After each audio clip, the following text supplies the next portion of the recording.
Level 4, Pre-Elementary. The Town Mouse and the Country Mouse. The country mouse lived quietly in the fields. He ate what he could find: grains, seeds, and small fruit.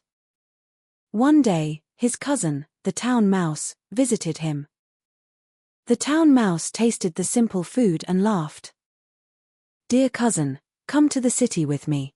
There, you will eat cakes, cheese, and meat every day." So the country mouse agreed. When they reached the townhouse, the country mouse saw a rich table with cheese, bread, and sweets.